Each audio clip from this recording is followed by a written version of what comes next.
As our group researched the land cover classifications of Thailand, we gathered 3 data maps of the region with their definitions.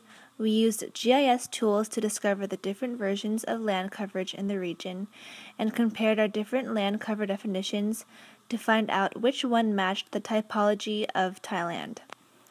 The 3 data maps we found helped us to compare the different land cover assessments in Thailand. This set of land cover assessments in Thailand compares land cover data over the time span of 1985 to 1996. There is no spatial data for these maps, but there are clear definitions for each land cover classification.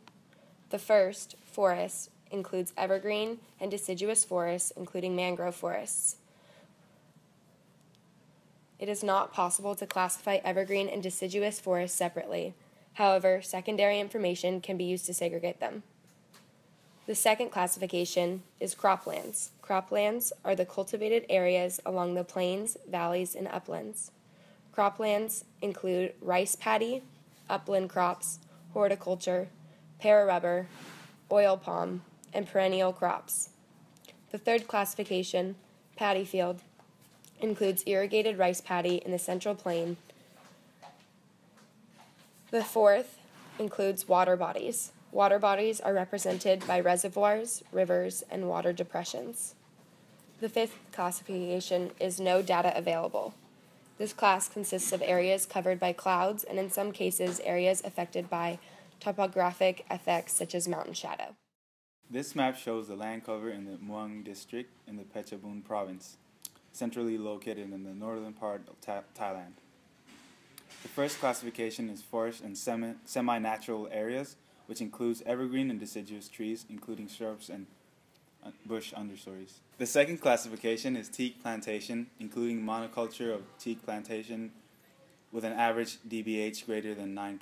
The third classification is agricultural areas, including rice paddy, field crops such as maize, sugarcane, and tobacco in bare land. The fourth classification is urban and built-up areas such as buildings, urban material and vegetation mixed with urban and built-up areas, and other man-made structures. The fifth classification is orchards consisting of plantation crops like tamarinds and mangoes. The last classification is water bodies described as natural or artificial open water surfaces such as lakes or reservoirs. This next map is from the UN World Report in 2000. Here we see that the largest land cover is tropical evergreen as well as seasonal monsoon forest. We have 11 classifications for this data set. Different from the other maps, they separate forests into 3 different categories, including evergreen lowland forests, evergreen mountain forests, and the data set further defines classifications into mangrove forests, all major areas of mangroves, as well as swamp forests and inundated shrubland, then fragmented and degraded evergreen forest cover, as well as evergreen, wood, and shrubland and regrowth mosaics. Furthermore, there is deciduous wood and shrubland and regrowth mosaics, mosaics of cropping and regrowth, other land as well.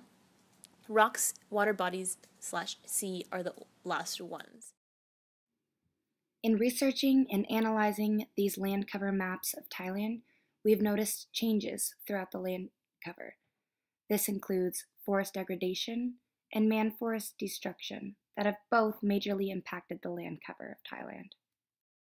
The major causes of deforestation has been encroachment, shift in cultivation, commercial logging, and forest fires, especially in the 1990s. The reason for mangrove forest destruction is due to shrimp farming, salt farming, and expansion of agriculture lands and mining. Forest concession was banned in January 1989, and this had a large impact as well. There's also been an increase of population within Thailand that has caused an increase in urban areas. This increase in population has also resulted in an increase in agriculture.